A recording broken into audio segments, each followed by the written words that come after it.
नमस्कार। ये डिक्टेशन 160 शब्द प्रति मिनट की रहेगी। अभ्यास खंड फर्स्ट से डिक्टेशन है। प्रतिलेखन संख्या 29, 30, 31 और 32 इसमें रहेगा। इसका PDF आप टेलीग्राम से प्राप्त कर सकते हैं। जो लोग टेलीग्राम से अभी तक नहीं जुड़े हैं तो नीचे डिस्क्रिप्शन में लिंक दिया है। अगर आपको हमारे वीडियो पसंद आते हैं तो लाइक और शेयर ज़रूर करें। चलिए आज का डिक्टेशन स्टार्ट करते हैं। Ready start.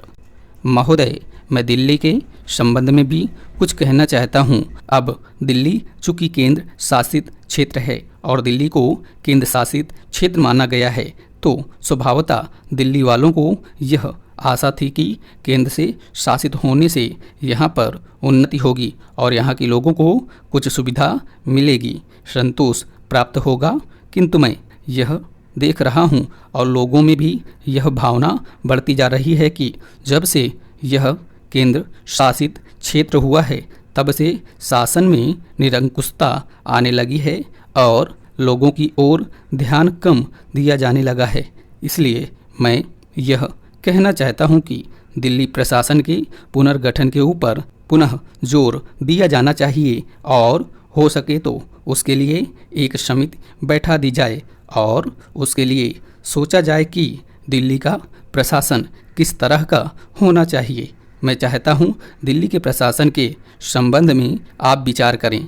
भ्रष्टाचार के संबंध में यहाँ बहुत कुछ कहा गया है, मैं पुनः उसको दोहराना नहीं चाहता, किंतु इतना अवश्य कहना चाहता हूँ कि आज देश में जनता का जो नैतिक स्तर है वह दिन प्रतिदिन गिरता जा रहा है। सरकार को यह सोचना चाहिए कि उनका वह नैतिक स्तर किस प्रकार उठाया जाए और किस तरह से लोगों की भावनाएं बदली जाएं, किस तरह से लोगों में अनुशासन रह सके।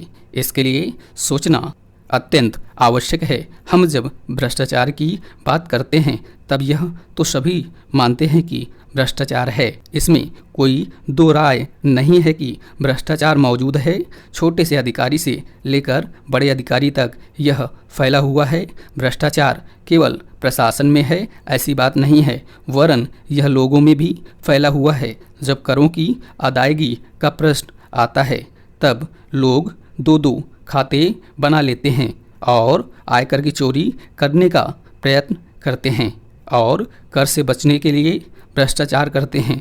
जैसे बगैर दोनों हाथ के ताली नहीं बज सकती, ठीक वही बात भ्रष्टाचार के संबंध में लागू होती है।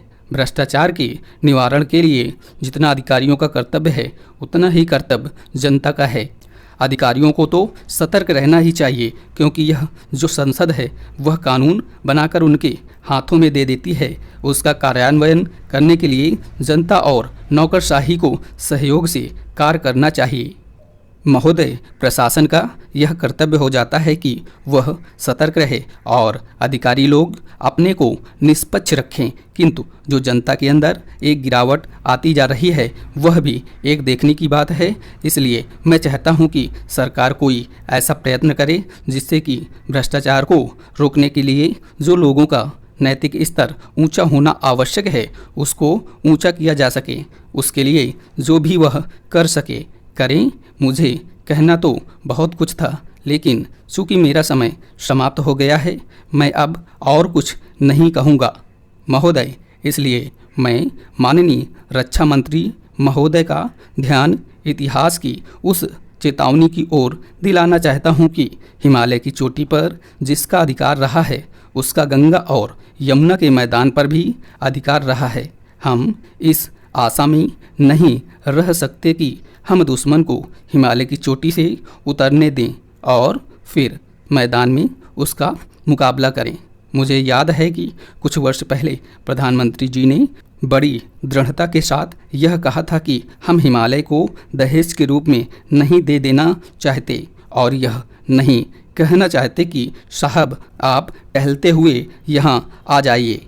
हम नहीं चाहते कि वहाँ पर कोई मुकाबला ही न हो। मैं समझता हूँ कि अगर किसी भी सैनिक अधिकारी के दिमाग में अभी तक यह भावना है कि हम हिमालय की ऊंची चोटियों को छोड़कर नीचे मैदान में आकर युद्ध लड़ेंगे तो उनको भ्रम में नहीं रहना चाहिए। यह एक घातक बात होगी, एक आत्मघाती नीति होगी। अगर एक बार चीन का हिमालय की चोटियों पर कब्जा हो गया तो चाहे वह बाद में नीचे हम पर हमला ना भी करे, किंतु वहाँ से हम उसको कभी नहीं हटा सकेंगे। इसलिए इस संबंध में स्पष्ट निर्णय किया जाना चाहिए। इसके बाद मैं मध्यवर्ती क्षेत्र के बारे में कुछ कहना चाहता हूँ। पिछली बार जब चीन ने बड़े पैमाने पर आक्रमण किया था तो लद्दाख में और पूर्व में नेफा के इलाके में किया था। मध्यवर्ती क्षेत्र में मिडिल सेक्टर में लड़ाई नहीं हुई थी, लेकिन मेरा अपना अनुमान है और बहुत से लोगों को इस बात की आशंका है कि अगर अब कभी चीन ने दोबारा हम पर आक्रमण किया तो वह मिडिल सेक्टर में करेगा। इसके कई कारण मालूम पड़ते हैं। अध्यक्ष महोदय, सबसे पहले मैं अपने माननीय कार्यकारी पार्षद महोदय का, जिन्होंने बजट भाषण दिया है और अपनी नीतियों की घोषणा की है, उसके बारे में उनको हृदय से बधाई देना चाहती हूँ। मैं यह नहीं कहती कि कोई क्रांतिकारी परिवर्तन लाना चाहता है यह बजट, लेकिन मैं यह भी देखती हूँ कि यह बजट जो है धीरे धीरे गति से समाजवाद की ओर बढ़ता जा रहा है। अपनी नीति से यह भूतकाल और वर्तमान दोनों को एक कड़ी में मिलाकर हमें उज्जवल भविष्य की ओर ले जाता है। ऐसा मुझे कहना है इस भाषण को पढ़ने से कि इसमें हमारा कोई भी वर्ग समाज का ऐसा नहीं है जिसे अछूता छोड़ा गया हो, क्योंकि भारतवर्ष एक कृषि प्रधान देश है और मैं यह समझती हूँ कि इस बजट के दौरान यह पूरी तरह से कोशिश की गई है कि ग्रामीण अर्थव्यवस्था को, जिसे हम अर्थव्यवस्था की रीढ़ भी कह सकते हैं, उस ढांचे में उस रीढ़ की हड्डी को और भी सशक्त बनाने का पूरी तरह से प्रयत्न किया गया है। हमारे ग्रामीण भाइयों के लिए जो कोशिश की गई है इस बजट के अंतर्गत वह है उनको सिंचाई के लिए कुएं, गांव में उनके लिए पक्की सड़कें, जिससे उनके खेत और घर दिल्ली के साथ जोड़ने की कोशिश की गई है। जितनी भी इसमें व्यवस्था की गई है उससे ग्रामीण भाइयों को बड़ी भारी सहायता मिलेगी। उसके अतिरिक्त ग्रामोद्योग के द्वारा जो रोजगार का प्रबंध किया गया है उससे भी ग्रामीण अर्थव्यवस्था को एक बहुत बड़ी सहायता मिलेगी।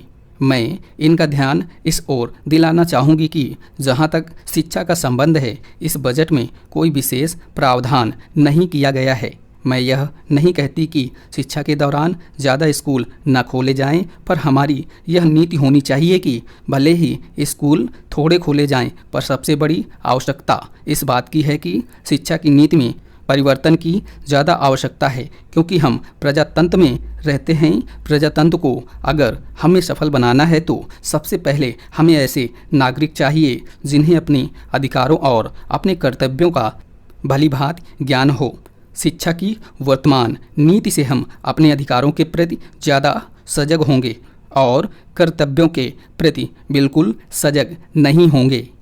श्रीमान, मैं आपको बताऊंगा कि खेती में सुधार के बारे में हमारे कुछ लोगों का क्या विचार है। हमने विभिन्न दृष्टिकोणों से अलग अलग विचार किया है, विशेष रूप से सबसे ऊंची सीमा बांधने तथा सहकार के प्रश्न पर, किंतु हम अनुभव करने लग गए हैं कि दोनों का आपस में गहरा संबंध है। अगर हमारे देश में बड़े बड़े फार्म होते तो यह कल्पना की जा सकती है, भले ही आप इससे सहमत न हो, कि उनका कार्य संचालन दक्षता से होता और उत्पादन भी बहुत बढ़ सकता और साथ ही साथ आधुनिक तौर तरीकों का विस्तार हो सकता।